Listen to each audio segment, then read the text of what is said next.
Kalau kalian pikir ini adalah game yang menceritakan tentang sosok pria amnesia dengan jaket kulit hitam yang tiba-tiba terbangun ya kan di meja kamar mayat. Kemudian dia tiba-tiba punya kemampuan shape-shifting seperti Martian Manhunter ya kan. Lalu dia bisa mengubah tangannya jadi bilah pisau raksasa seperti Venom. Dan ya, kalian nggak sepenuhnya salah, bener kok. Tapi kalian tahu nggak sih teman-teman, kalau game ini yaitu Prototype 2 sih sebenarnya, yang series kedua. itu sebenarnya hasil dari game daur ulang game Spider-Man 4-nya Sam Raimi.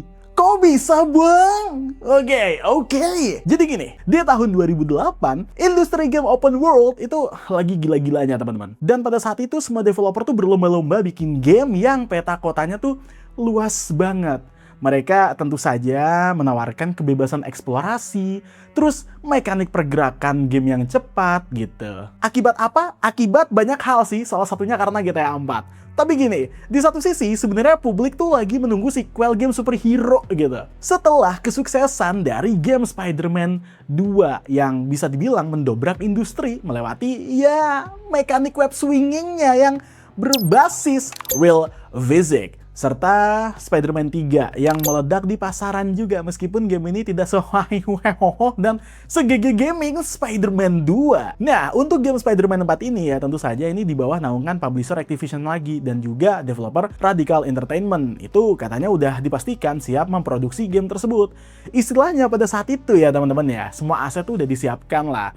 Mereka udah nyiapin banyak hal termasuk kota Manhattan ya kan yang dibangun dari nol dengan detail yang super duper gila tinggi banget untuk konsol next gen pada saat itu, yaitu PS3 dan Xbox 360. Bahkan mereka juga pakai engine baru yang dirancang khusus agar pergerakan karakter di antara gedung-gedung yang ada di dalam gamenya terasa lebih mulus tanpa hambatan. Tapi di tengah jalan ada sebuah bencana yang melanda Hollywood, yaitu proyek film Spider-Man 4 yang tiba-tiba batal karena perselisihan kreatif antara Sam Raimi dan pihak studio, di mana pembatalan ini menciptakan efek domino yang menghancurkan segalanya. Dan pada saat itu, game Spider-Man 4 yang sedang dikerjakan selama berbulan-bulan, yang sudah memakan dana jutaan dolar dan dibuat ribuan jam kerja sama para developer, tiba-tiba mendadak kena snap Thanos. Yang kemudian game tersebut itu dibikin jadi game baru, yaitu apakah informasinya berhenti sampai di situ? Tidak, masih banyak hal menarik lagi dan langsung kita masuk ke videonya. Kita tahu, pada tahun 2000-an, saat itu franchise film Spider-Man garapan Sam Raimi itu bisa dibilang merajai industri Hollywood pada saat itu. Dan tentu saja setelah film pertamanya berhasil, Sam Raimi merilis film keduanya. Dan ternyata berhasil juga mengubah peta industri perfilman dunia dan membuktikan kalau film adaptasi komik superhero bisa jadi mesin pencetak uang yang sangat masif dan gila banget. Bukan karena ini tuh cuman sebuah film superhero teman-teman, tapi karena emang kita harus jujur ya kalau cerita dari film Spider-Man-nya Sam Raimi itu lebih bagus lah ya kan, dan dicintai oleh para kritikus. Itu jujur-jujuran aja seperti itu. Meskipun Spider-Man 3 rilis pada tahun 2007 dan mendapatkan respon yang cukup berbeda ya dari banyak orang ya, apalagi kalau kalian itu adalah para fans yang merasa sudah tahu intrik yang ada di belakang layar, apalagi intervensi produser Avi Arad pada saat itu ya kan, yang memaksa memasukkan karakter Venom di film ketiga agar bisa tetap hype dan meledak luar biasa di box office, yang pada akhirnya hal tersebut di masa itu bikin Sony Pictures tentu saja tidak mau melepas yang namanya mesin duit mereka.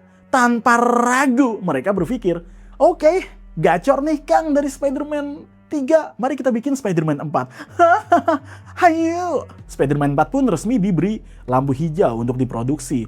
Dan Sam Raimi kembali ditunjuk sebagai sutradara.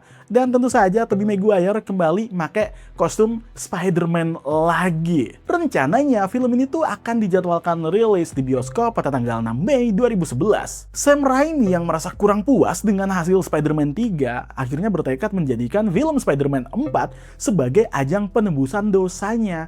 Dan tentu saja dia ingin membuktikan kepada dunia kalau dia itu bisa bikin film Spider-Man terbaik yang pernah ada gitu, untuk mengalahkan standar yang pernah dia ciptakan di film kedua. Udah kayak Rockstar Games nih orang.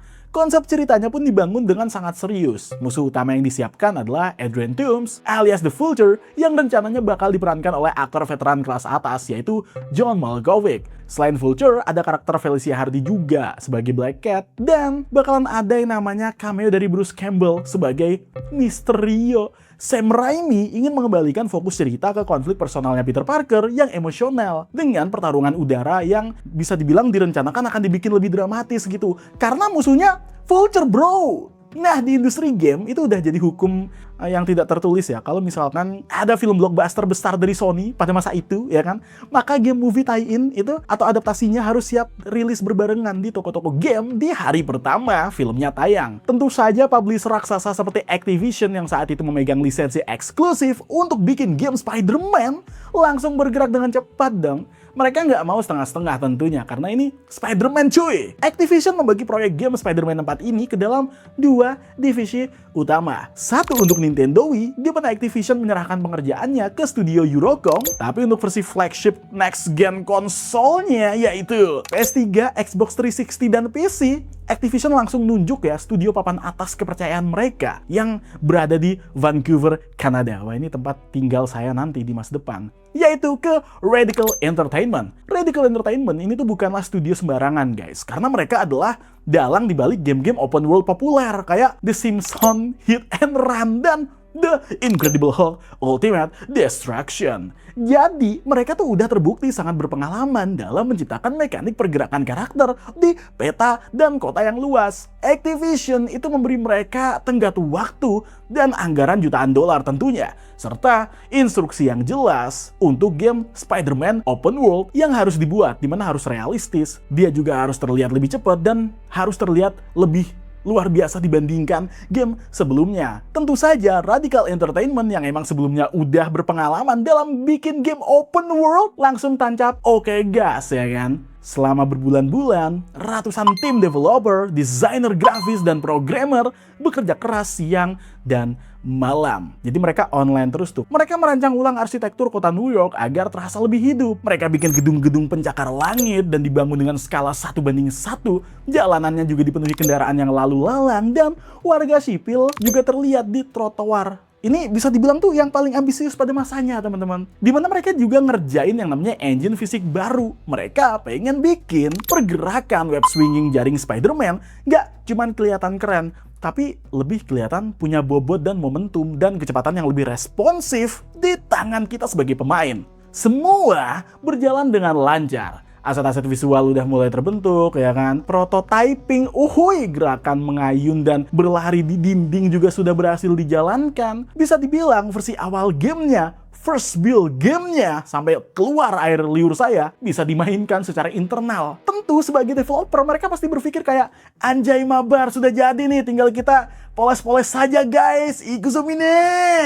Tapi sayangnya di balik layar, Hollywood lagi ada masalah besar. Jadi, Sam Raimi dan tim penulis skenario Sony Pictures, mereka tuh merasa terjebak dalam perselisihan kreatif yang sangat hebat. Sam Raimi tuh pengen ya kan naskah ceritanya tuh bener-bener perfect sebelum proses syuting dimulai. Dia nggak mau mengulang kesalahan di Spider-Man 3 di mana dia tuh dipaksa menyutradarai elemen cerita yang sebenarnya dia nggak sukai. Namun pihak Sony dikejar oleh tenggat waktu rilis yang sangat ketat. Mereka tentu saja menuntut revisi demi revisi naskah dalam waktu yang sangat singkat. Draft naskah diketik ulang sampai berkali-kali oleh beberapa penulis berbeda. Tapi nggak ada satupun naskah yang bikin Sam Raimi merasa puas gitu. Hingga akhirnya pada bulan Januari 2010 muncullah kabar yang menghantam industri hiburan, yaitu Sam Raimi keluar dari ruangan eksekutif Sony dan secara resmi memutuskan untuk mundur dari proyek Spider-Man 4. Raimi mengakui sebenarnya dia nggak bisa menyelesaikan naskah cerita yang berkualitas sesuai dengan deadline rilis yang ditetapkan Sony. Dan dia nggak mau bikin film yang setengah-setengah hanya demi ngejar jadwal tayang. Nah, keputusan mundur dari Sam Raimi ini tentu bikin Sony Pictures ya kan mengambil langkah yang cukup ekstrim. Mereka membatalkan total seluruh proyek film Spider-Man 4. Dan sebagai gantinya, Sony memutuskan untuk melakukan reboot total pada franchise ini yang di kemudian hari kita kenal sebagai film The Amazing Spider-Man yang dibintangi oleh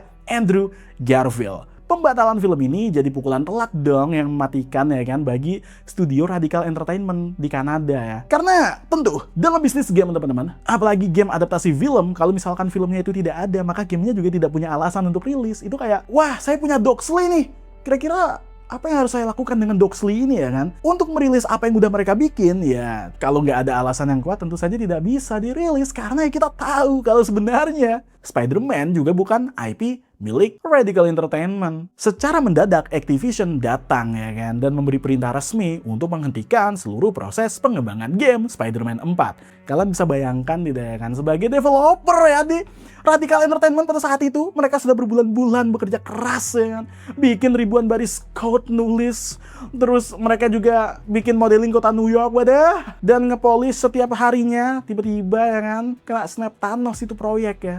Udah habis. Meskipun secara resmi proyeknya itu dibatalkan dan Activision juga menarik staker dari game Spider-Man 4, sebenarnya jejak dari pengerjaan game ini nggak sepenuhnya hilang gitu.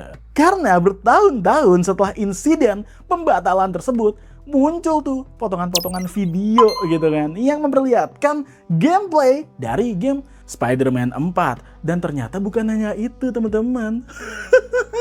Ini bagian yang luar biasa yang kalian harus tahu, oke? Jadi ternyata guys, setelah game dari Spider-Man 4 ini tuh di-cancel, Radical Entertainment tidak diam begitu saja. Karena ya mereka sadar bahwa mereka itu memegang sesuatu yang terlalu berharga untuk dibiarkan mati begitu aja gitu.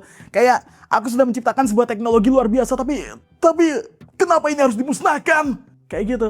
Dan yang mereka lakukan adalah mengambil blueprint dari proyek tersebut dan menggunakannya ulang. Mereka mengembangkan ulang game tersebut gitu, dan bisa dibilang ini tuh keputusan paling nekat gitu loh, sekaligus jadi momen paling krusial buat studio mereka sendiri. Mereka melucuti lisensi Spider-Man dari dalam proyek yang sudah mereka buat, dan akhirnya proses ini bermetamorfosis. Yang awalnya game Spider-Man 4 akhirnya jadi game prototype. Enggak, emang judulnya prototype. Ini bukan copy paste game ya, tapi ini tuh kayak semacam mereka mencoba untuk merombak ulang apa yang sebenarnya udah mereka bikin sebelumnya, dan bisa dibilang dirombak secara radikal dan ekstrim. Jadi awalnya game ini kan mensimulasikan pergerakannya Peter Parker tuh ya kan, yang di internal tuh dikenal sebagai Titan Engine. Nah itu dipertahankan secara penuh. Kota Manhattan juga, New York yang udah mereka bangun dari nol dengan detail yang luar biasa gila itu, untuk Spider-Man 4 diambil lagi sebagai lokasi atau main stage game mereka. Cuman bedanya atmosfer, warna, dan tone kotanya itu dirombak total secara drastis, di mana New York yang kelihatan lebih cerah ya, di game Spider-Man 4 itu diperlihatkan punya warna yang lebih gelap, atau ada kayak semacam elemen-elemen distopia gitulah, yang